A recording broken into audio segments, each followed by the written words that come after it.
Baik, sudah ada. Kami persilakan waktu 4 menit untuk teman-teman kelompok 6 untuk mempersiapkan teknis. Silakan.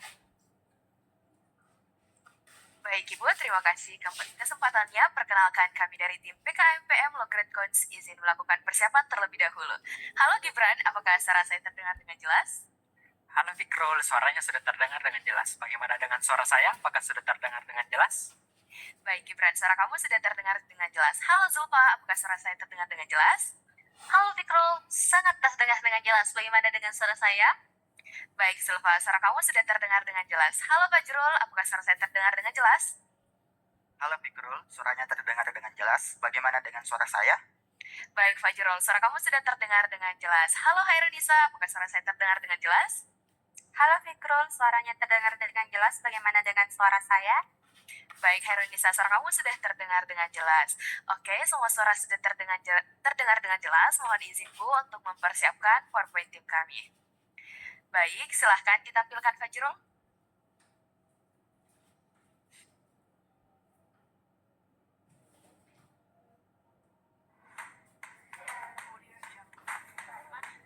Oke, suara dan tampilannya sudah jelas. Slide selanjutnya. Slide selanjutnya.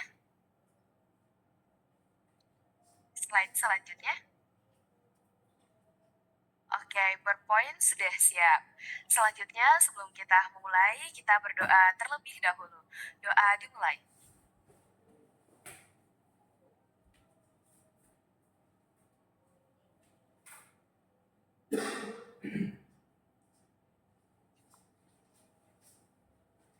Baik, doa dicukupkan.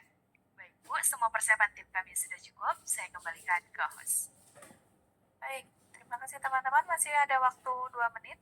Silakan jika ingin melakukan pengecekan ulang. Baik, Ibu, kami akan melakukan pengecekan ulang untuk PowerPoint-nya. Silahkan Fajrul ditampilkan sampai slide terakhir.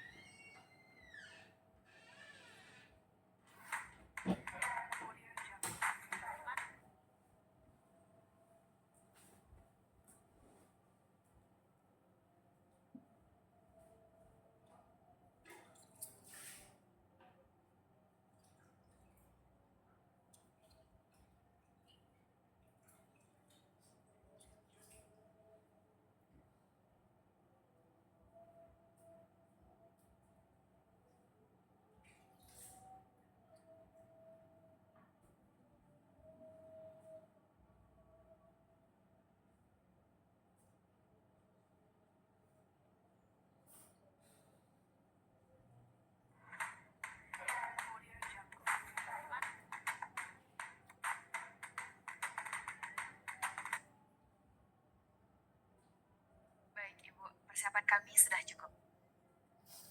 Baik teman-teman, jika sudah siap, mohon izin saya mulai. Karena teman-teman dari kelompok 6 sudah siap. Mari kita saksikan presentasi kelompok ke-6 dari Universitas Negeri Makassar yang diketuai oleh Akbar Gibran Yusri. Baik, pada Akbar Gibran Yusri dan kawan-kawan kami persilahkan untuk mempresentasikan.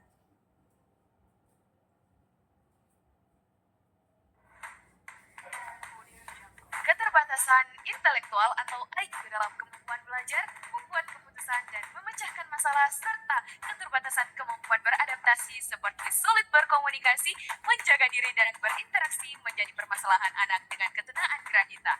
Melalui program PKM 2024, kami datang membantu memberikan perubahan kepada anak tunagrahita. Assalamualaikum warahmatullahi wabarakatuh. Bapak dan Ibu tim penilai yang terhormat, data Kementerian Pendidikan dan Kebudayaan Sekretariat Jenderal Pusat Data dan Teknologi Informasi pada tahun 2021 jumlah anak tunagrahita sebanyak 80.837 anak yang tersebar di sekolah negeri dan swasta di Indonesia. Dan tentunya jumlah ini kemungkinan akan terus bertambah serta jumlah ini sudah termasuk dalam semua klasifikasi tunagrahita. Klasifikasi tunagrahita digunakan Indonesia sesuai peraturan pemerintah nomor 72 tahun 1991 bahwa ada tunagrahita ringan, sedang, dan juga berat. Dari ketentuan bantuan tersebut, data dari mitra kami menyebutkan bahwa mitra memiliki 55 peserta didik dengan 22 anak tunagrahita sedang dan 33 anak tunagrahita ringan. Berdasarkan hasil observasi mata kuliah vokasional pendidikan dari salah satu tim pengabdi dan wawancara dengan mitra, permasalahan yang ditemukan yaitu kemandirian dan resiliensi rendah ditandai dengan manajemen pola hidup yang masih ketergantungan dengan orang lain, memiliki rasa takut terhadap masalah yang dialami, kurangnya motivasi untuk mencapai impian dan harapan, serta pengelolaan emosi dan empati yang tidak optimal karena mereka masih sering meluapkan emosi berlebih dalam proses pembelajaran. Oleh sebab itu, kami berdiskusi bersama mitra dan sepakat bahwa perlu adanya upaya pengembangan kemandirian dan resiliensi anak tunagrahita di SLBC YPPLB Makassar. Maka dari itu, perkenalkan saya Fikrul, Nisa, Zulfa, dan Fajrul selaku anggota tim dan Gibran selaku ketua tim. Kami sebagai agent of change bagi masyarakat dan bangsa membawa solusi yang inovatif dan visioner di bawah bimbingan Bapak Ahmad Harum SPD MPD mempersembahkan Logret konseling logoterapi dan client center untuk mengembangkan karakter kemandirian resiliensi tunagrahita SLBC YPPLB Makassar sebagai coping beyond menggenggam masa depan. Bapak Ibu tim penilai, program yang kami rancang dalam upaya pengembangan karakter kemandirian dan resiliensi anak tunagrahita bertujuan untuk mendeteksi dan mengenali karakter kemandirian dan resiliensi serta mendampingi dan melatih mereka dalam mengembangkan karakter tersebut melalui konseling logoterapi dan client center. Nah, sesuai dengan tujuan program kami, maka dari itu metode yang kami gunakan disesuaikan dengan 4 aspek kemandirian menurut Hafigors, di antaranya emosi, fisik, intelektual, dan sosial, serta 7 aspek resiliensi menurut Revich dan Sage, di antaranya regulasi emosi, pengendalian impuls, optimisme, kemampuan menganalisis masalah, pencapaian efikasi diri, dan empati. Berdasarkan aspek tersebut, maka diperlukan konseling logoterapi dan client center untuk mengembangkan karakter kemandirian dan resiliensi. Logoterapi merupakan pendekatan konseling yang memandang manusia sebagai makhluk yang selalu berusaha untuk merubah kehidupannya sesuai dengan keinginan untuk mewujudkan makna yang dimilikinya menjadi sebuah kenyataan. Client center merupakan teknik konseling yang berfokus pada diri konseli dan konselor hanya memberikan terapi dengan pengawasan terhadap konseli agar ia dapat berkembang dan menghadapi masalahnya sendiri. Nah, salah satu teknik konseling logoterapi yang digunakan yaitu teknik persuasif yang membantu konseli untuk mengambil sikap yang konstruktif dalam menghadapi kesulitannya. Kemudian, pengabdi mengadaptasi dan memodifikasi teknik persuasif menjadi teknik persuasif playing yang dikemas dengan pembelajaran vokasional melalui berbagai aktivitas yang menyenangkan. Bapak Ibu tim penilai, rentang kegiatan inti Logret Cons dimulai pada bulan Mei sampai Juni 2024 dengan persentase pelaksanaan program sebesar 95%. Pelaksanaan program kami dilakukan sebanyak 16 kali pertemuan yang dimulai pada 20 Mei sampai 30 Juni 2024. Dan sasaran kami dalam pengabdian ini yakni 5 anak tunagrahita ringan. Kemudian metode pelaksanaan program kami dilakukan dengan 4 tahap, yaitu tahap persiapan, identifikasi masalah, pelaksanaan kegiatan, dan tahap akhir. Tahap persiapan dilakukan koordinasi dan penyamaan persepsi dengan mitra terkait keterlibatannya, melakukan pengurusan izin kegiatan, penyiapan sumber daya serta sarana prasarana kegiatan, dan menyusun buku pedoman mitra. Tahap pendekatan dan identifikasi masalah dilakukan melalui diskusi dengan mitra dan interaksi langsung dengan anak tunagrahita, kemudian melakukan pengukuran awal atau pretest untuk melihat tingkat kemandirian dan resiliensi mitra, serta mengelompokkan tingkat kemandirian dan resiliensi dari rendah, sedang, dan tinggi. Selanjutnya, tahap pelaksanaan dimulai dari topik 1, diriku dan emosiku. Pada topik ini, aspek kemandirian yang dikembangkan yaitu emosi, dan aspek resiliensi yang dikembangkan yaitu regulasi emosi, pengendalian impuls, dan optimisme melalui 5 aktivitas, yakni kenal aku yuk, aku mau jadi apa, self-care, do and don't touch, burst the emotion, dan colorful emotion. Kemudian topik 2, you can do it. Pada topik ini, aspek kemandirian yang dikembangkan yaitu fisik dan intelektualnya. Sedangkan aspek resiliensi yang dikembangkan yakni kemampuan menganalisis masalah, pencapaian, dan efikasi diri melalui aktivitas aku dan kebersihan, shootball, ecoprint, crafting kits, flipkart, dan snake and leader. Dan terakhir topik 3 yaitu my role in society. Dalam topik ini, aspek kemandirian dan resiliensi yang dikembangkan yaitu aspek sosial dan empati melalui aktivitas Zookeeper Simulator, Go Green, dan Social Life Simulation. Tahap akhir dari program ini yaitu evaluasi yang dilakukan untuk mengukur tingkat ketercapaian program dalam bentuk pengukuran akhir atau pretest dan mengidentifikasi kendala yang dialami selama pelaksanaan program melalui lembar kepuasan yang diberikan setelah kegiatan. Bapak dan Ibu tim penilai, keberhasilan program kami secara umum dibuktikan dengan adanya perkembangan karakter kemandirian dan resiliensi pada 5 anak tunagrahita ringan yang dilakukan dengan instrumen kemandirian menurut half figures dan resiliensi menurut repeats and set, serta observasi yang dilakukan pada saat proses dan setelah kegiatan. Perubahan perilaku yang terjadi pada karakter kemandirian anak tunagrahita menunjukkan bahwa mereka sudah mampu melakukan sesuatu tanpa bantuan orang lain. Sedangkan perubahan perilaku pada resiliensinya menunjukkan bahwa mereka sudah mampu berpikir untuk menyelesaikan masalah yang dihadapi dan tidak memilih diam terhadap masalah yang dialami. Kemudian perkembangan karakter kemandirian lebih khusus dilihat dari perubahan perilaku pada aspek-aspek kemandirian, di mana mereka mulai menunjukkan emosi yang sesuai dengan perilaku yang dilakukan, menyatakan senang mengikuti kegiatan yang melibatkan gerakan tubuh, dan mereka akhirnya bisa mengembangkan keterampilan hidup dalam merawat dan mengurus dirinya, serta sudah berani terbuka untuk berinteraksi dengan orang lain yang ditemui. Dan pada perkembangan karakter resiliensi, lebih khusus dilihat dari perubahan perilaku pada aspek-aspek resiliensi, di mana mereka sudah tenang dan menjaga fokus saat mengerjakan sesuatu meskipun dalam tekanan. Kemudian, mereka yang awalnya sering ceroboh menjadi berhati-hati saat melakukan sesuatu, dan mereka mulai memandang sisi positif dirinya, serta mulai menentukan mau jadi apa saat dewasa nanti. Perubahan lainnya, mereka mulai memahami bagaimana menganalisis masalah dan juga berpikir dengan matang.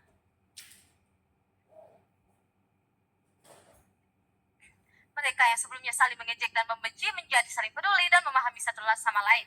Kemudian, mereka tidak pernah berhenti menyerah saat melakukan kegiatan, dan mereka mulai berani dalam melakukan aktivitas yang ia takuti, seperti bercerita soal dirinya. Setelah keberhasilan program, tentu ada potensi hasil yang diciptakan, khususnya pada aspek kognitif, sosial, dan pendidikan.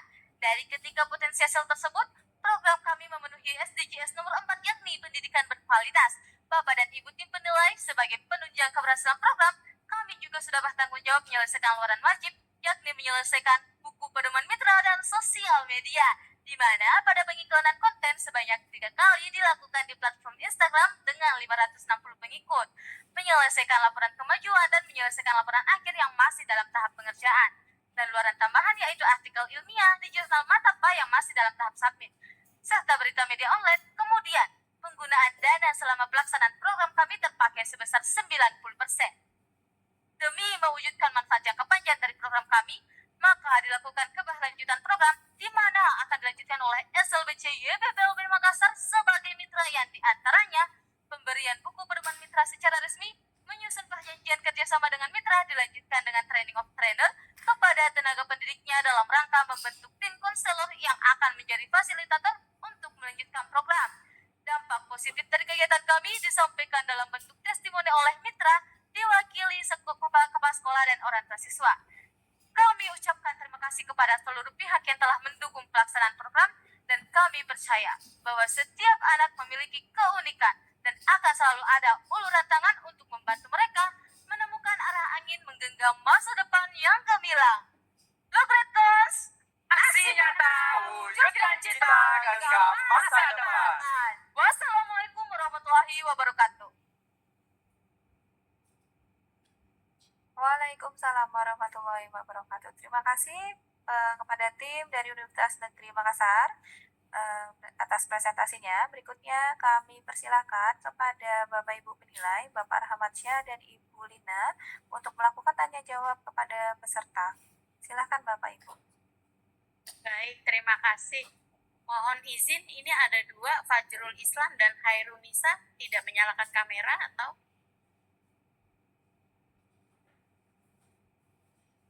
Mohon izin Ibu, Hairunisa, anggota kami Hairunisa dan Andi Fajrul Islam dari tadi sudah menyalakan kamera Ibu.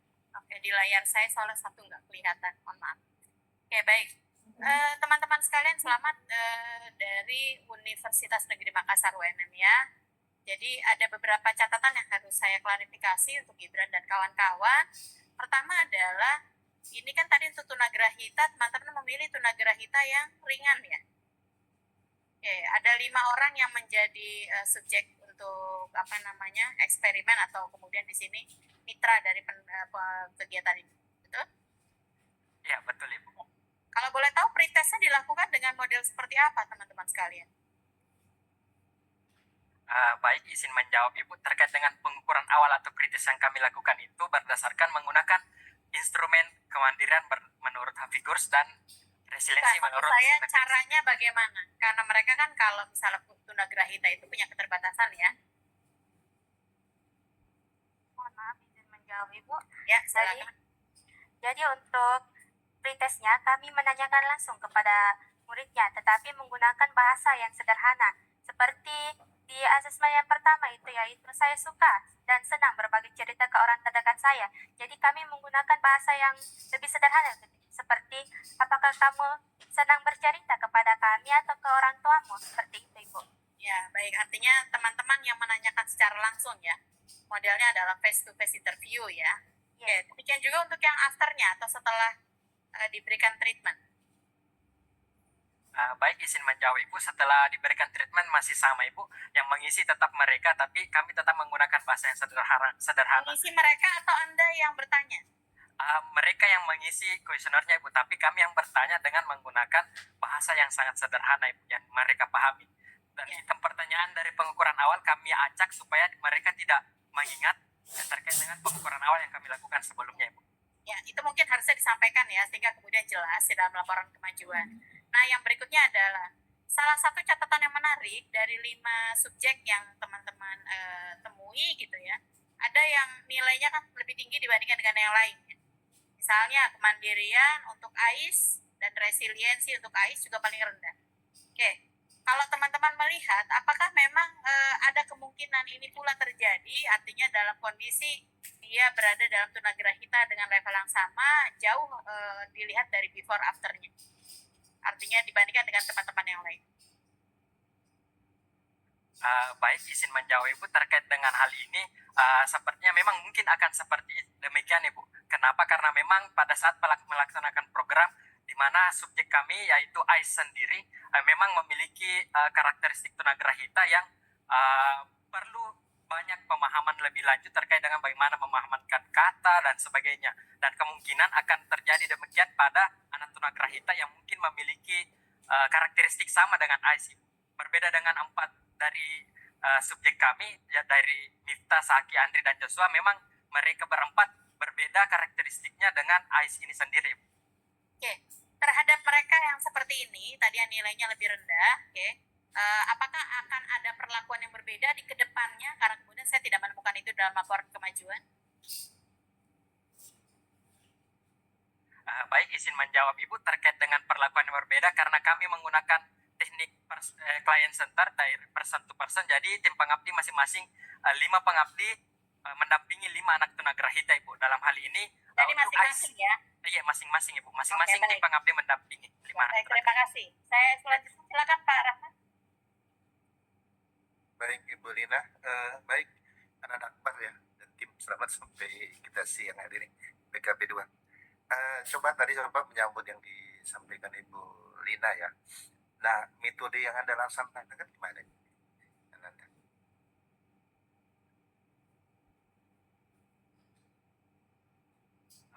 Baik, izin menjawab Bapak. Ya, Pak Jarod, ya.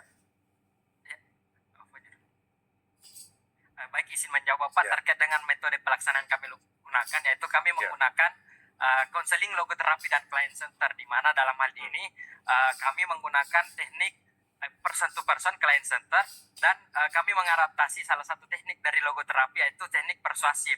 Tetapi karena karakteristik mitra kami adalah anak tunagrahita, jadi kami mengadaptasi dan memodifikasi teknik persuasif ini menjadi persuasif playing Bapak. Jadi teknik persuasif playing ini merupakan teknik yang membantu konseli untuk menghadapi masalahnya melalui sikap yang konstruktif dan dikemas dengan pembelajaran vokasional yang menyenangkan Bapak. Ya. Nah, ya silakan. Baik, metode pelaksanaan program kami sesuai yang disampaikan oleh rekan saya melalui teknik persuasive playing ini, kami mengadaptasinya menggunakan ajakan untuk bermain karena dari karakteristik tunagrahita ini mereka agak susah untuk diajak kalau bukan dari kemauannya. Maka dari itu kami menggunakan teknik bermain ini supaya mereka Teknik bisa bermainnya apa yang Anda lakukan? Baik Bapak, untuk teknik bermainnya seperti dalam salah satu aktivitas kami yaitu Snake and Leaders atau ular tangga.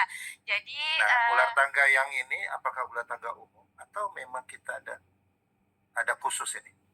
Baik, izin menjawab Bapak terkait dengan ular tangga yang kami lakukan ini memang khusus untuk anak tunagrahita Bapak, di mana pada dasarnya dari pengembangan media yang kami lakukan ini secara umum hampir sama dengan ular tangga pada umumnya, tapi pada ular tangga yang kami lakukan ada beberapa instruksi yang harus dikerjakan oleh anak tunagrahita ketika dia melempar dadu dan sesuai dengan jumlah dadunya Bapak. Dan instruksi itu pula adalah instruksi yang bertujuan untuk mengembangkan karakter kemandirian dan resiliensi dari anak tunagrahita ini Bapak. Ya, baik. Kemudian Bapak ada baca di laporan kemajuan ada TOT kepada tenaga pendidik, benar ya? Baik Pak, betul Pak. Ya. Itu TOT-nya di akhir ya? Baik Yang Bapak, kelihatan. betul Pak. Betul Pak. Nah, itu maksudnya gimana? Baik Bapak, izin menjawab. Jadi TOT ini nanti kami lakukan setelah pelaksanaan PKP 2 ini sebagai keberlanjutan program. Nah, untuk pelaksanaannya itu sendiri kami memberikan pelatihan kepada tenaga pendidik yang ada di mitra. Kemudian dalam proses pelatihan tersebut menyesuaikan dengan Jadi buku artinya pedoman mitra yang ya, kami lakukan. artinya kita pada saat melakukan ke siswa tadi gurunya belum kita lakukan dulu, begitu.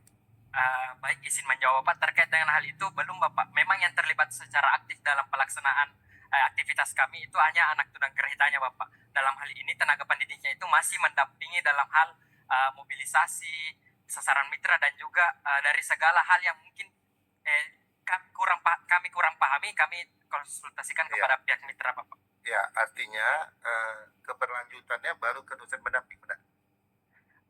Untuk keberlanjutan programnya Pak, nanti kami serahkan kepada tenaga pendidiknya supaya bisa mencetak konselor untuk melanjutkan program-program aktivitas kami Bapak. Selain daripada itu, kami juga akan berkoordinasi kepada pihak mitra, dalam hal ini Kepala Sekolah SLBC YPPLB Makassar, agar beberapa metode pembelajaran kami bisa menjadi sarana inovatif dari media pembelajaran atau metode pembelajaran yang ada di SLBC YPPLB Makassar Bapak.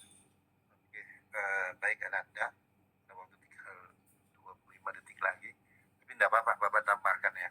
Jadi nanti artinya keberlanjutan nanti akan kita lakukan TOT lah, begitu ya. Sekitar Iya, bulan berapa betul, itu dia? Insya Allah Bapak, untuk pelaksanaan training of trainer kami itu di bulan depan, bulan Agustus, mungkin sekitar tanggal 9 Bapak. Namun sebelum itu kami perlu menyamakan persepsi kembali kepada pihak mitra untuk kapan jadwal yang Ya, baik. sesuai untuk kami lakukan. Baik, waktunya sudah habis. Terima kasih Ananda Akbar.